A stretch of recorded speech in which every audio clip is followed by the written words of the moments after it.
Our next topic is scheduling. Please don't think to yourself, no, I can't watch that. Really, this is such key information for you to use as a jumping off point. Of course, you shouldn't ever, we hope that you won't ever look at one of our videos and think that we're trying to tell you that this is the only way something can be done. Of course, you are going to find what works for you. And that will be the best option. But we just want to put forward some ideas that may be helpful for you. A schedule is really comforting. A schedule lets your child start off and know, like, this is what's happening. This is how the day is going to go. A schedule is really effective. It makes sure that in a given day and a given week, you're going to have a much better chance of staying on track. And when I say schedule, I mean it in both ways, both that your child has a specific idea of, I'm going to cover this many pages in math, theoretically, and you, when are you going to cover those pages in math? It's sort of a two-way street. A schedule is also pretty motivating. It helps your child know that there's an end to the day, and in homeschooling, it usually means that if you finish things before you necessarily had to, that you will likely have free time. So there's lots of great things about scheduling. I'd also like to point out that even though this isn't on the slides, one thing I've learned over the years is particularly students who are used to a school schedule really thrive on that written schedule. It's just something they've come to expect. It makes the day go faster. It makes you feel like, okay, I got through that. I got through that. It also helps us as parents, as the teacher, the coach, however you see yourself, plan for variety and joy. By sitting down a week ahead of time and sort of thinking through what's going to happen, you can make sure that not the same thing is happening over and over again. It helps you really think to yourself, this week on Wednesday in the homeschool group, when they're going to cover science, the topic is physics, so I should plan a center around physics. It just kind of helps you push everything together. Or you're thinking, okay, we're studying the Civil War, so I should come up with a writing assignment that kind of dovetails in that way. It helps you plan for a variety, it helps you plan for joy, it helps things go together. It helps you stay on track so that you don't get distracted by any particular thing. And it helps you not spend too much time with one child. Now, of course, sometimes there's a season when a child needs more attention. It could be a day when a particular child needs more attention. But in general, scheduling should, at its best, really make sure that every child is getting needed time, they're getting enough of you, and that you are covering all the topics. But when a child is able to determine what's expected to them, they're also able to start making choices about the amount of effort they need to put into their work, the amount that they need to think of their own work ethic, and how they're going to accomplish their work by the end of the day within the framework of what's going to happen. And this is all going back to that idea of you wanting them to come up with the tools to fill up their own class. The process of them knowing what's going to happen and how to work within that schedule is really a key thing. If you've done your schedule right, it should have room that a child can go ahead on the schedule. Like if you're actually in the process of instructing them, of course, they're working with you. But if your child has their own schedule as well, that they can go faster than you might have thought, that's great.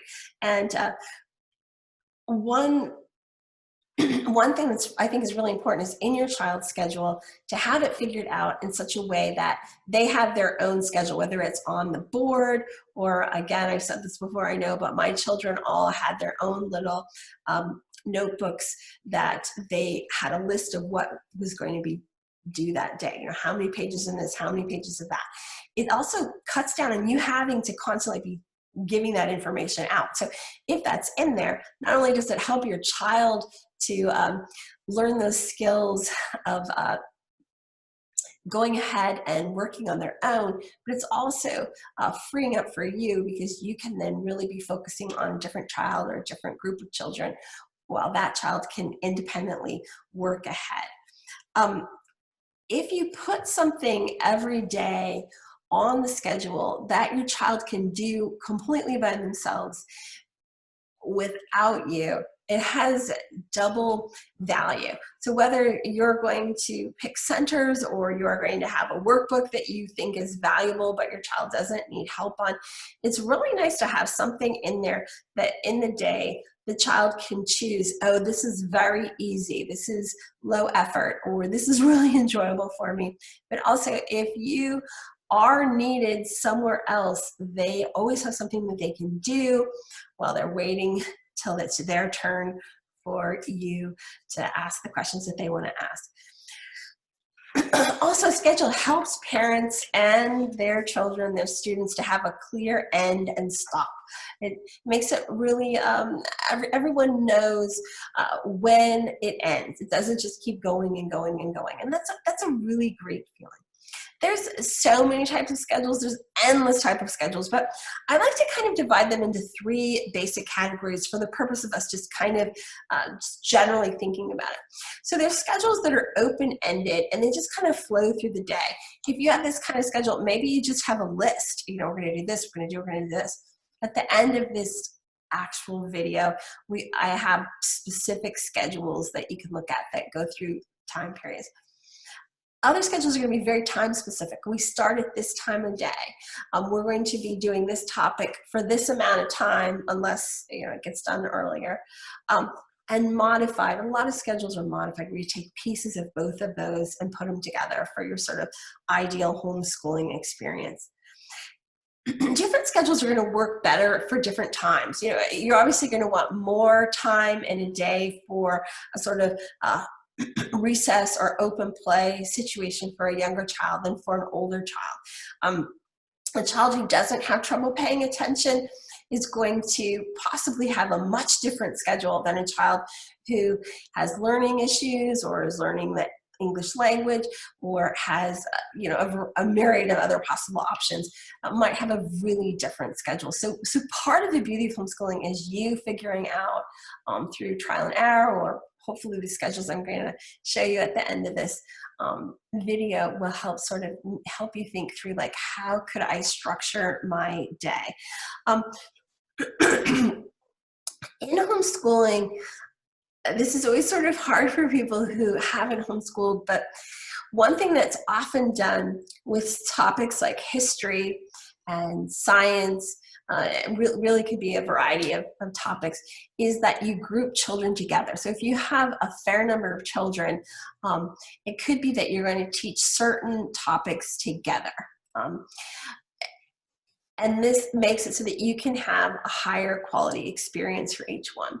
You kind of have to see how your own family is, like how are those groups going to pull out, and if that's going to work. And I would say that probably reading is the exception, that a lot of reading in my mind is better, especially in those early stages, one-on-one. But your schools have reading groups and that can certainly work well for you too. 3 groups is usually the max that people find that they can do well for all topics. So it could be different for you. I think that it's really useful to schedule all things like doctor's appointments, dentist appointments, therapy appointments, speech therapy appointments, if you have a reading specialist, like all those kind of things on a particular time, and try to make a block of it. So maybe it's Friday afternoon and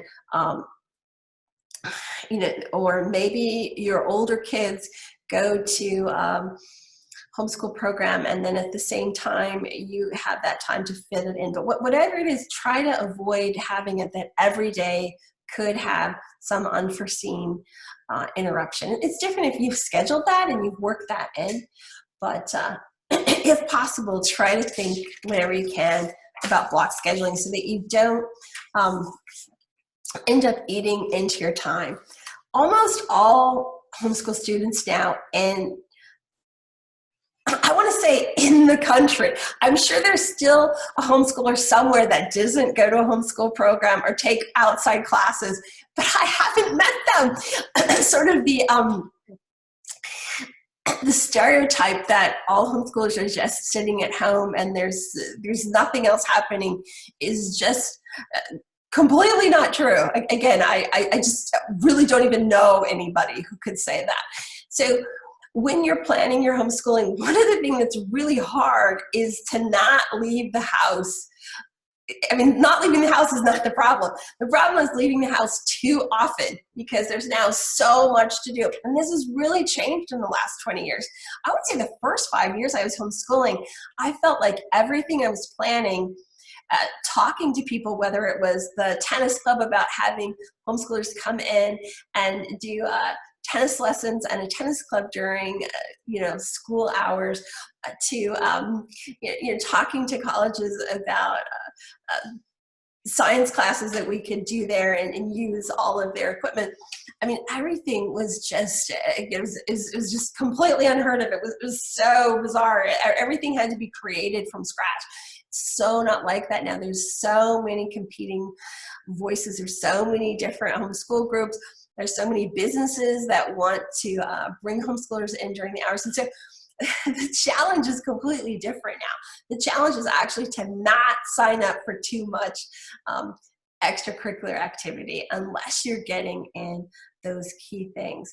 So when you're scheduling, think really carefully about what you actually need from outside groups, and to make sure that you're still ending up with enough time at home, that time at home doesn't become stressful, because I believe that part of scheduling is scheduling in enough time that reasonably your children can get done this basic work that you know is key.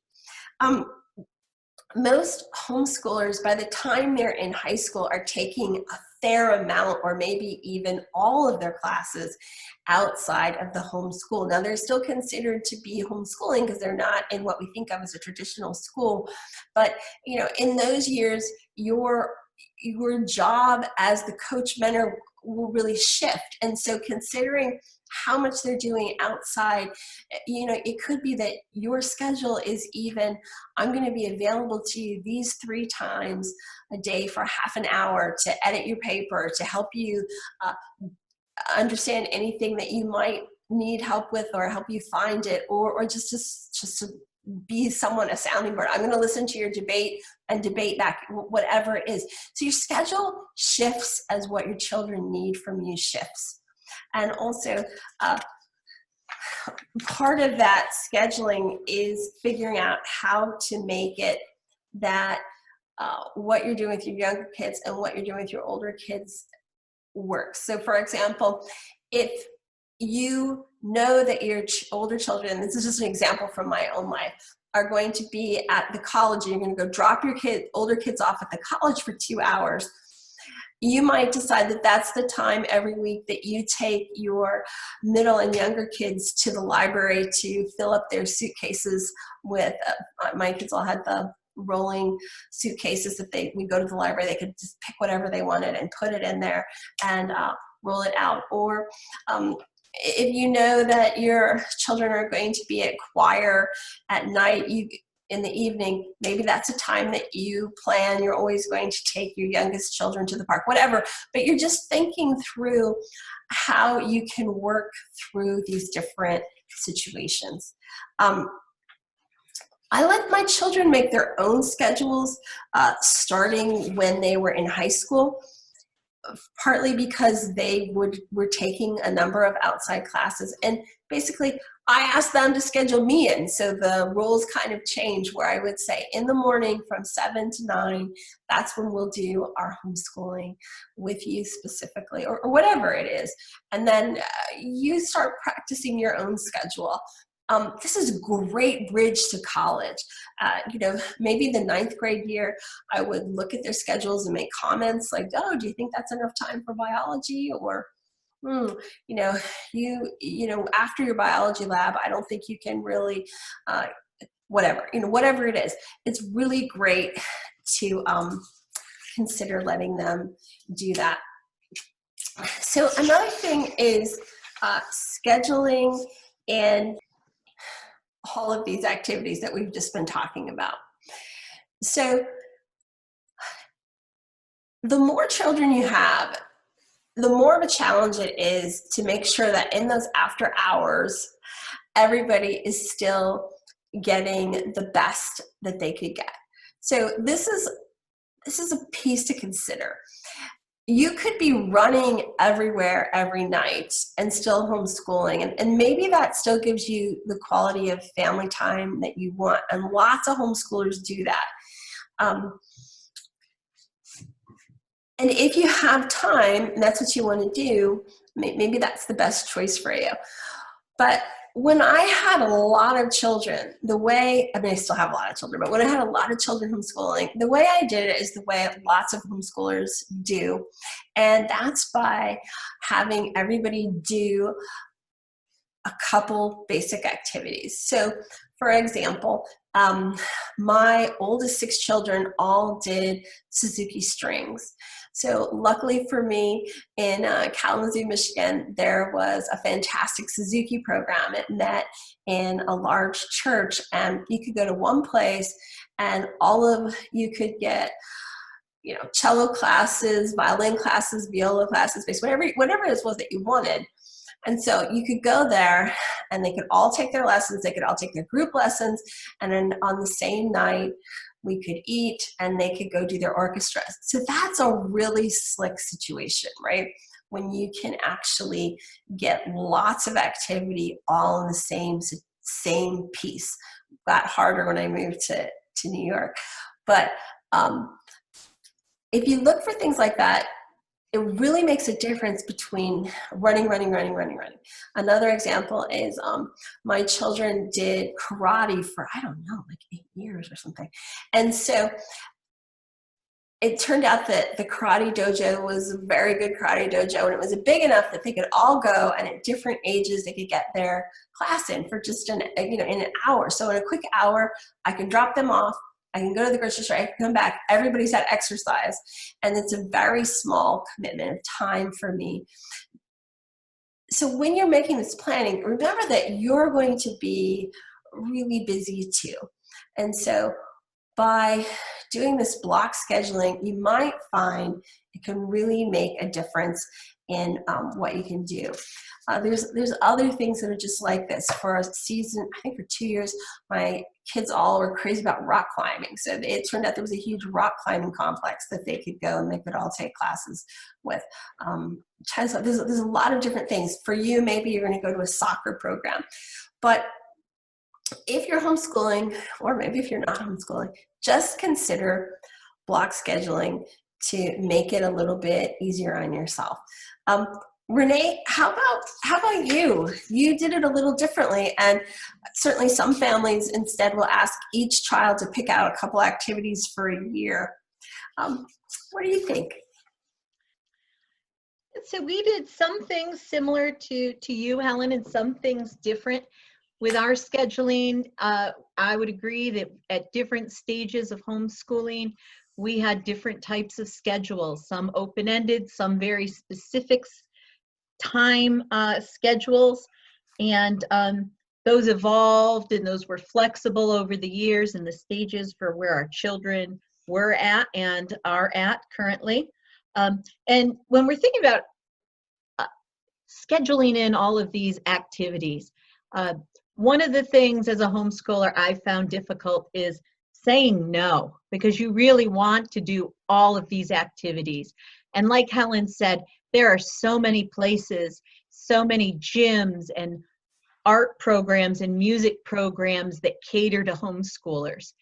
So during the week, there's this vibrant community of homeschoolers that is going around in the community taking advantage of all of these off-hour programs that have welcomed homeschoolers in, and that because they don't have to wait until after regular school hours to get those students. So with my children, they studied music, and what we would ask them is that they would study the same or similar instruments so that we could just go to one teacher's house and they could get their lessons in one after another. And in another episode where we talk about centers, my children would have sort of portable centers that they would take, and they would do what maybe you might call car schooling. So if one child was in getting their violin lesson, the other one was in the car with their box of things that they might be doing in the car, or perhaps they would bring some of their books or workbooks, or bring their list of spelling words to study, so that time wasn't wasted. We try very hard not to have wasted time in our schedule. We want to get all of our schooling done. We want to get all of our schooling hours that we record and we report to our school districts. And so that we can have our off time and our free time and not feel as though we didn't finish our school day because we were at music lessons. Or with sports, my children did track and field. So we'd have them all do the same sport because it's 2 or 3 practices a week, and we didn't have time in the schedule to go around to various different sports. So that was something that our children did. So they would be on the same track team. They would be on the boys and the girls basketball teams would practice at the same time. So we could go, just like Helen with karate, we could go to basketball practice. They would both practice with their own teams. They would both be done at the same time. And while it may sound limiting in some respects, it was really a constraint of how many hours did we have in the week. And even with those constraints, my children each learned 2 instruments. So they would go to their violin teacher maybe on Wednesday afternoons, but on Tuesday at their homeschool group, they could take piano lessons or guitar lessons or French horn lessons from the band teacher. So then they would get to diversify from their siblings what they might be taking and what they might be doing. But it was all contained within our time at that homeschool program that we had programmed into our schedule for that week. And we tried to be as flexible as possible, but as regimented as possible at the same time, to get in everything that was required of us and everything that we still wanted to do. So we sort of had a work hard, play hard approach to our homeschooling schedule and how we set that up. And it was successful. I hope that when my last one finishes with their homeschool experience, that they will look back and see that they had a myriad of opportunities to follow their passions, as well as having mastered all of their academic courses. Those are some great points, Renee. Really, really good points. I love that you remembered car schooling. Car schooling can be so useful, whether it's books on tapes or my children still remember the grammar songs and geography songs that we were constantly. Such a good point to bring that up. I just want to say one last thing. It's not on the slides, but a thing, kind of a parenting tip from older parent to you younger parents out there is it's really a easy trap, whether you're homeschooling or not, to fall into the idea that your child's extracurricular activities are going to lead to a future career. I think lots of us fall into this piece. I was so enthusiastic about my children's music abilities that I probably put much more effort into going to camps and paying for multiple lessons and all these things than possibly I needed to just have a joyful experience. I think that when I look back on my youngest 2 children who did not want to do the things that my other children had done, but my youngest 2 sons who were adopted from Russia really passionately wanted to do ballet. And so they did ballet many times a week. 5 or 6 times a week, they would be in at the ballet studio between after school hours to dinner time hours, day after day after day. And the thing about that is, of course, they wanted to do it. Of course, it seemed like a great thing that they were going to these camps with or trying out for these positions. But all of that takes a lot of time and effort. And whether it's that or hockey or whatever it is, if you can step back from it and realize that that is probably not what your child is going to do, it also can help you to have a little more balance in that and put a little more effort or a little more passion into the homeschooling part of your life, and to keep the idea that you're going to keep exploring together rather than get sort of waylaid on something that you're spending really a lot of time on. But you might think differently. All right, so I think that we're going to go now into some quick key tips on scheduling before we keep going. One thing is that it's probably a good thing to sit down on the weekend to make your schedule, and make your schedule once a week. Usually when people make a schedule into a month, or sometimes people even schedule at a year, it can just kind of get frustrating, because for almost everyone, your schedule is constantly changing and you're adjusting. Because if what you're looking for from your children is your true understanding and depth, it's a little hard to schedule exactly how long it's going to take for everything to be done well. The next thing is, of course, we're talking so much about schedules because we think schedules are important, but be flexible. Realize that things happen all the time, and you need to sort of like breathe into that moment, right? Rather than make it so that the schedule is everything. You made the schedule is yours, the schedule is your creation. If you're scheduled to instruct a child at a certain time, really work hard to be there at that time for the child. That you don't take phone calls, you're not distracted.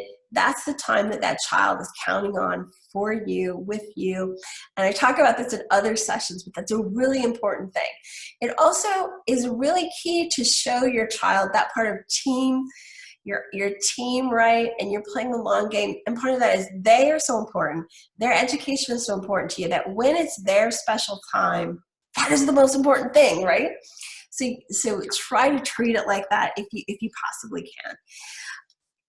If you're in like a breakthrough moment, like your child is suddenly having an aha moment, or something of real power is happening, I think that's the time not to follow the schedule, right? Like if it's a really special moment, breathe into that moment, enjoy that moment, expand on that moment. I would say that that isn't the time to be like, oh, and now we're leaving. It's on to the next thing. But sometimes you just want to be in that moment and really grow together in that way.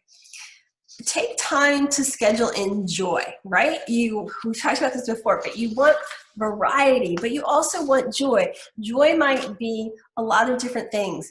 It might be that every Friday you're taking a long lunch break and you're going to a local field trip. Joy could be that every time the first big snow happens, everybody gets to run outside and that morning for the first morning and play in the snow. It could be a variety of things. It could be that you have a giant bubble machine that they didn't know about at lunchtime, and you're going to explore Bubble World with everything from string to metal lids.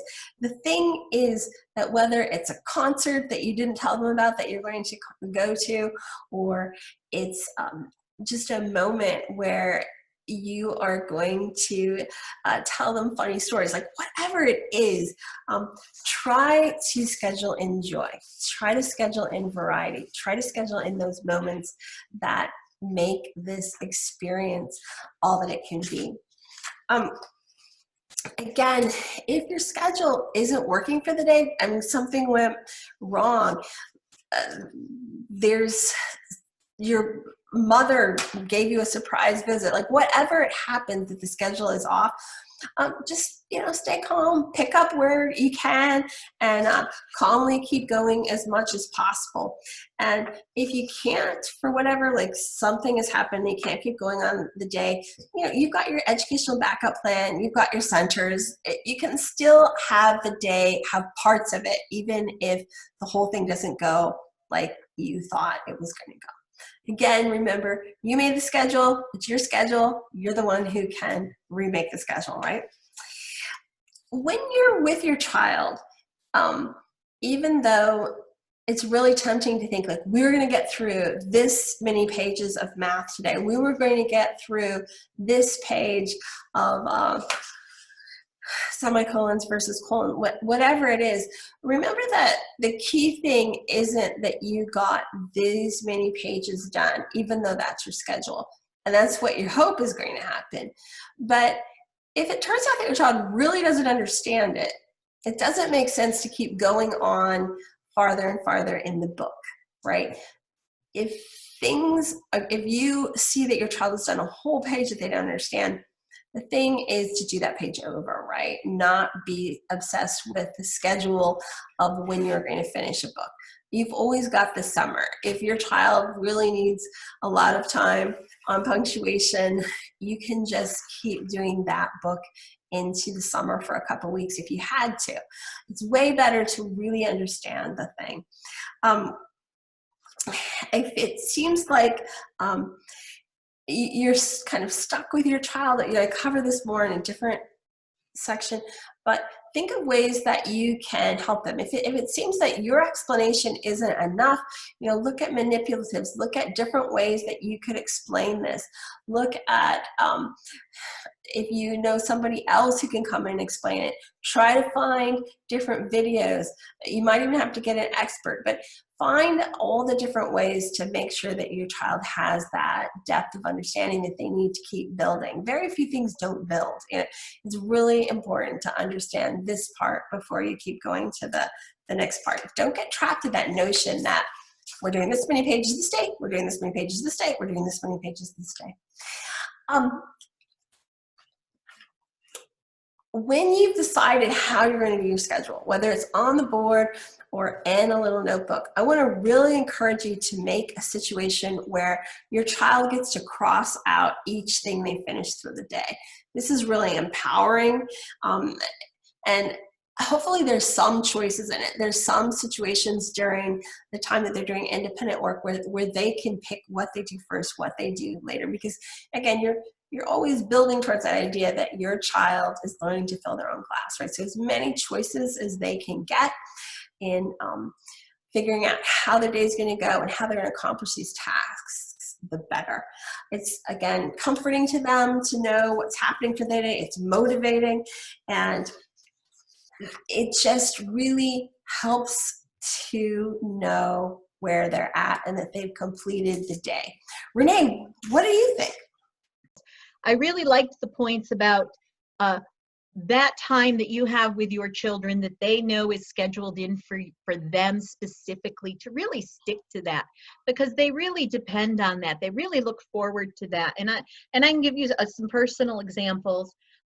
For right now in this time of this COVID pandemic and these stay-at-home orders and this at-home learning model that we all have, that's changed a lot for all of us, even homeschoolers.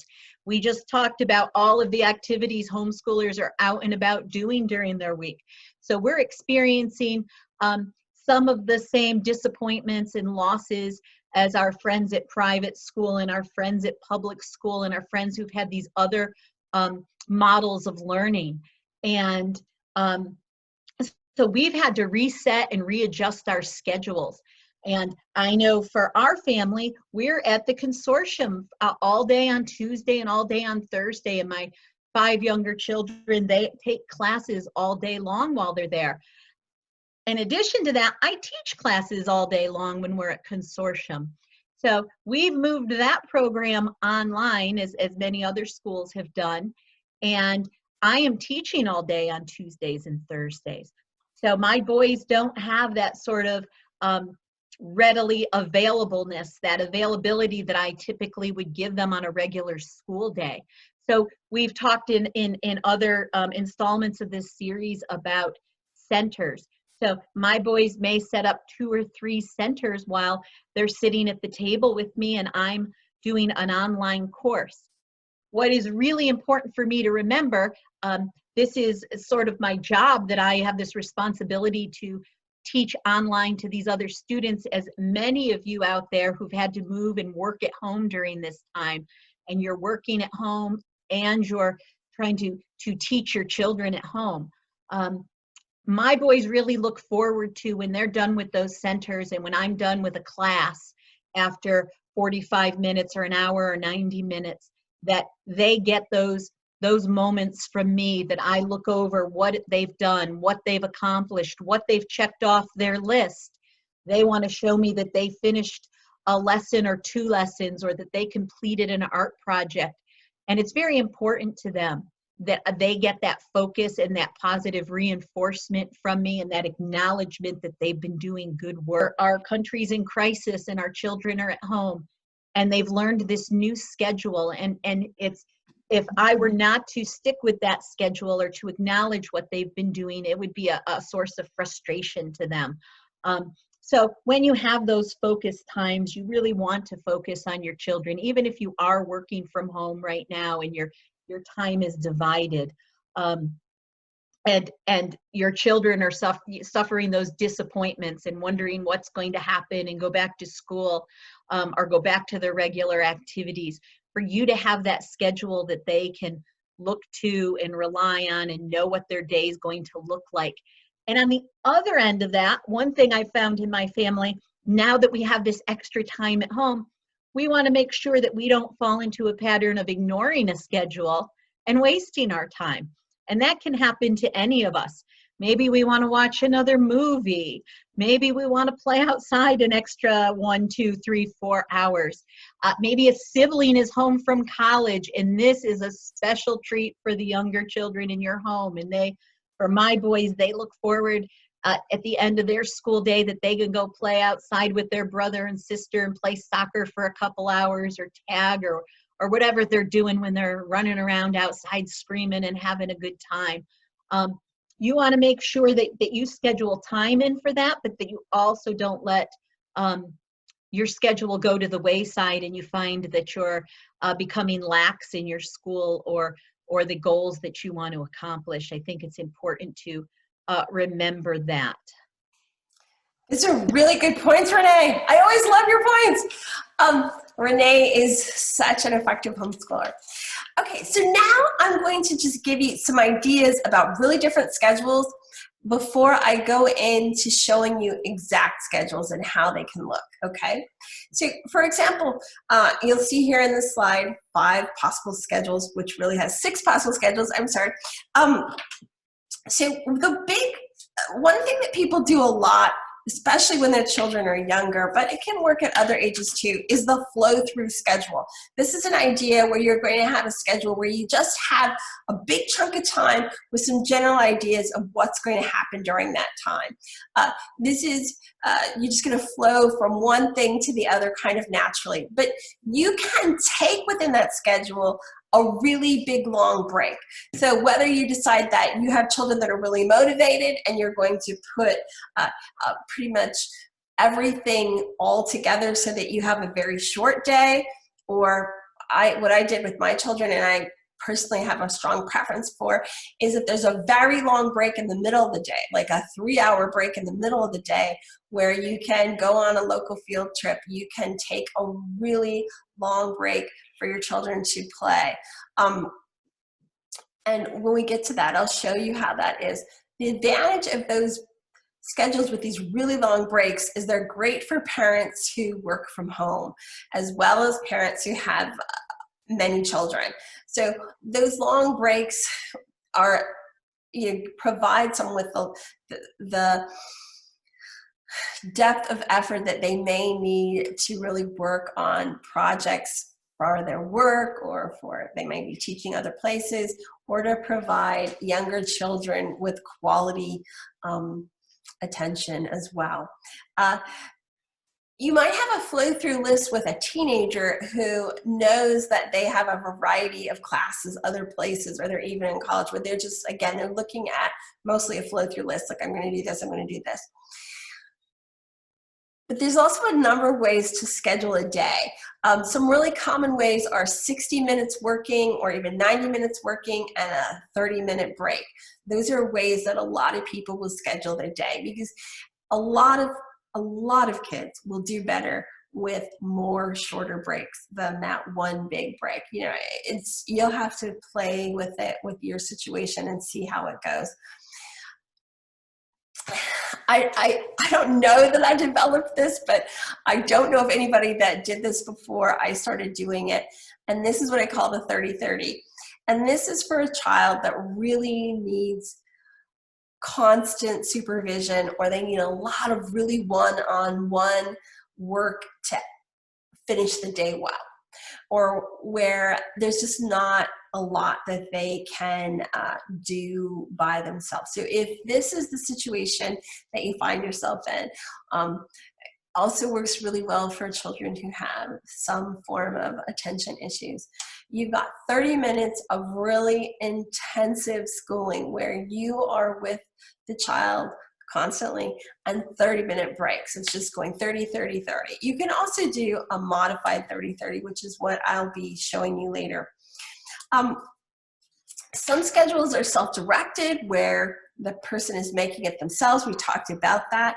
The parent will only be scheduled in at particular times of the day. And another thing that is a little bit harder, sometimes a lot harder, is doing schedules when you have multiple age groups or multiple children. So I've kind of combined that into some different schedules for you to look at. So if you'd like to look at this first schedule, this flow through the day schedule, this is the schedule that I used with my children until they were, I don't know, I'd have to think about it, like 6th grade, 5th or 6th grade. It works for quite a while.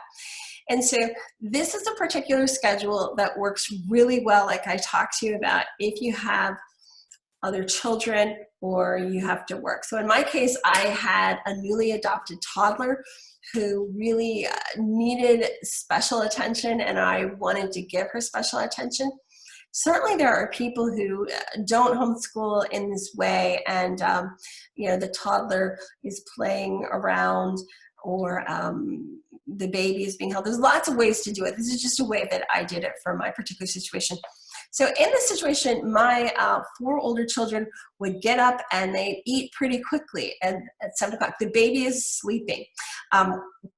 From 7:15 to 7:45, we're going to have the open the day thing. Open the day, pray, gratefulness, current events, review maybe a key topic or two that I wanted to make sure that they had caught. You might do the calendar, whatever. You're going to joke. You're going to talk about your feelings. I think it's really important at all times, but probably particularly during COVID, to just take a check on how everybody's feeling. And this doesn't mean that this wouldn't be the appropriate time, hopefully, for one child to just go off on some rampage. But the idea is that you're staying in check with what people are feeling, and that just sets you up for a day of success, right? And then from 7:45 to 9:30, the instruction that I needed to give those children on whatever topics is all going to happen. It doesn't mean it happens to all of the children at the same time. I had 4 children, so part of it's going to happen to 2 kids here, 2 kids there, maybe some of us individual, but all the instructions that they're going to need are going to happen when I'm there, that I can help them.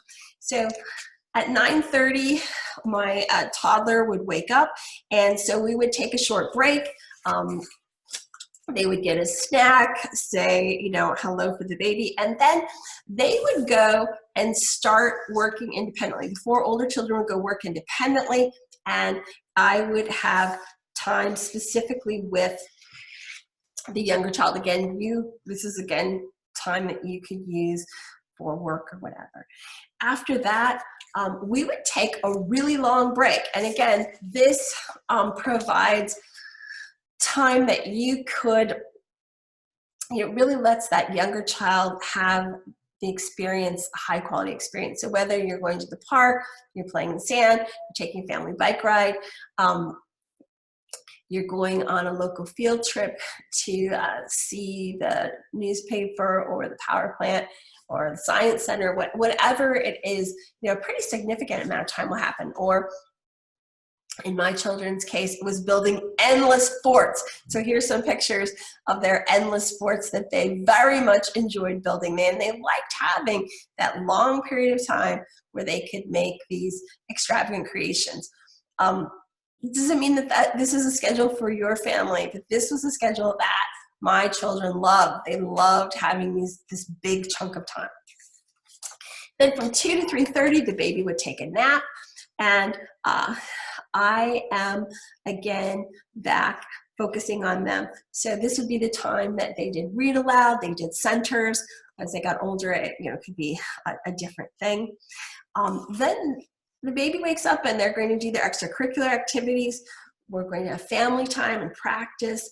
And then at night, when my husband was able to come into the picture, one of us could take the younger child or the younger children, and one of us could read to the older children. So half of it would be like history or science that was coming up for the time, and half of it would be just, fun, beautiful books. So there's like that hour of time. After that, the baby will have their special time when the other kids are asleep. So of course, it's kind of late for a baby or toddler to go to bed, but remember, they're not getting up again until 9:30 the next day. And then scheduled in there is your parent time, your time to relax. So that gives you an idea of how a flow through the day schedule would work.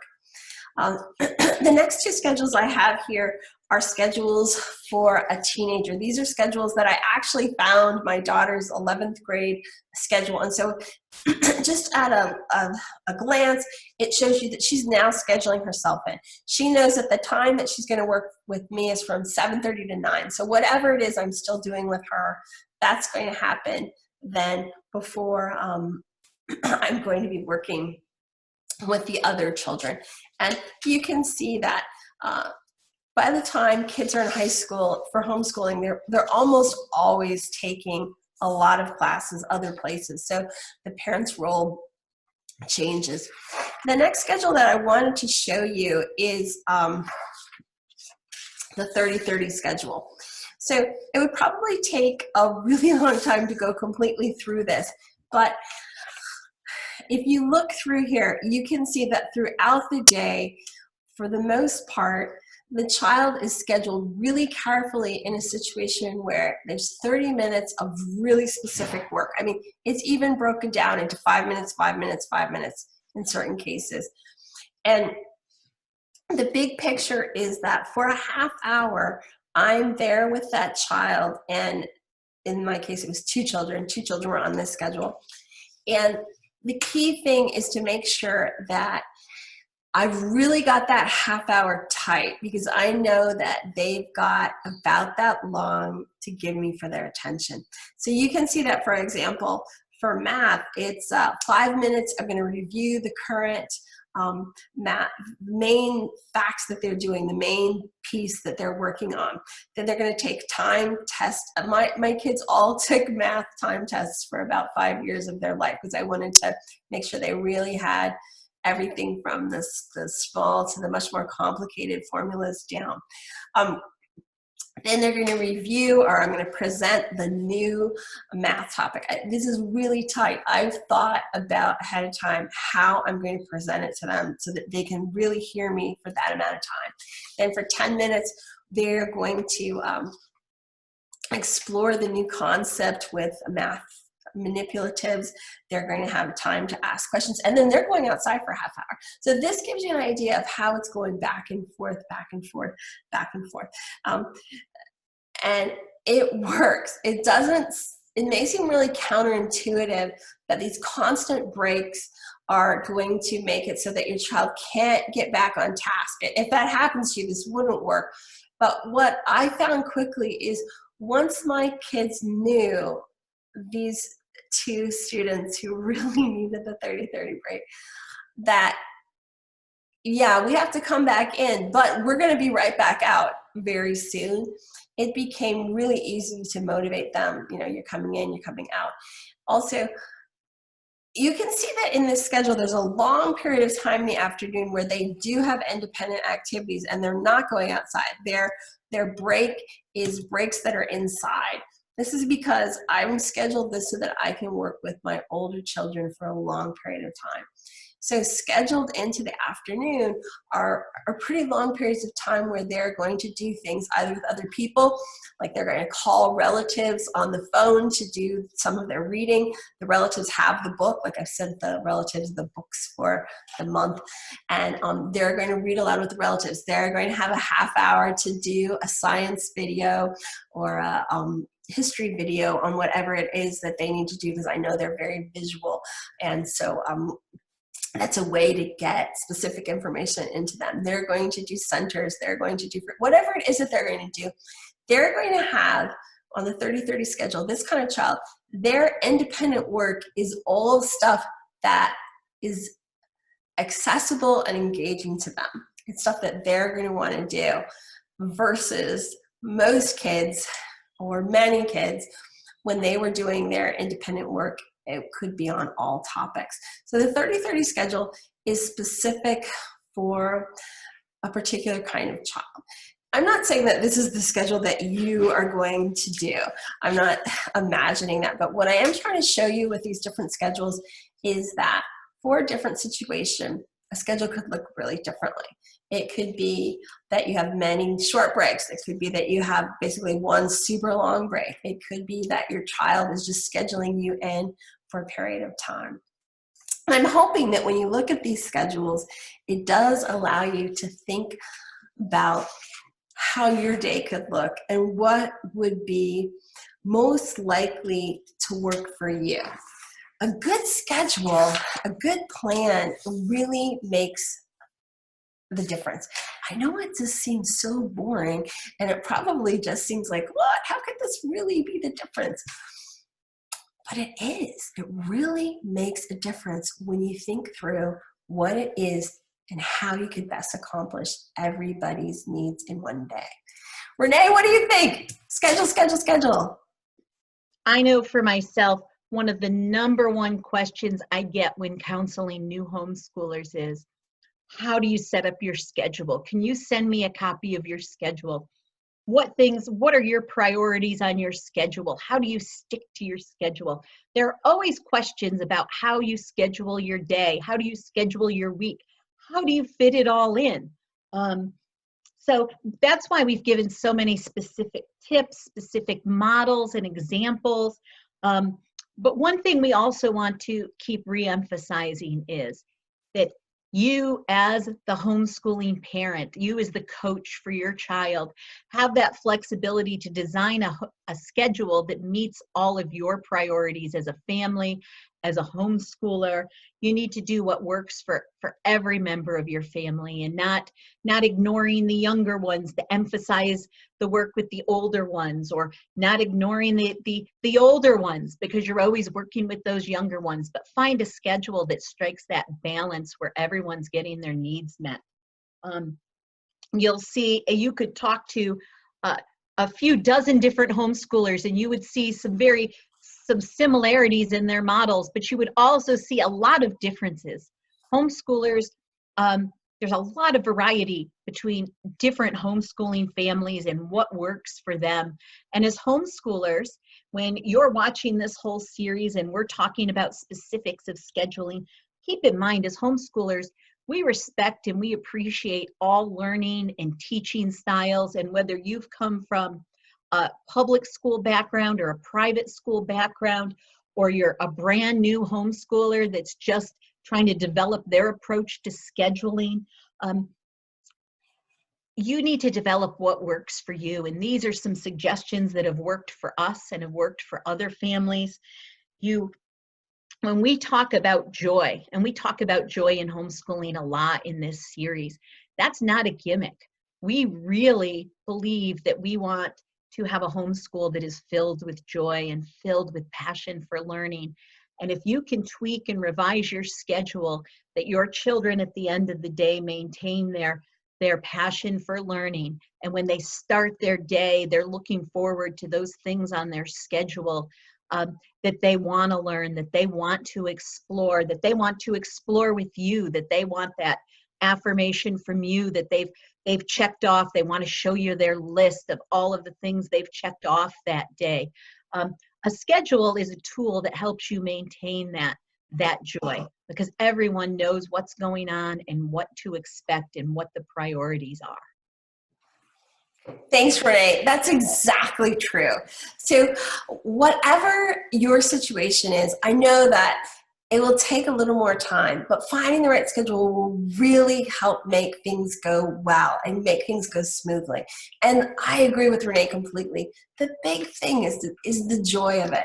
Even the 30-30 schedule is made for joy. It's made for the idea that a particular child isn't going to get too stressed or bogged down by too long of times of instruction.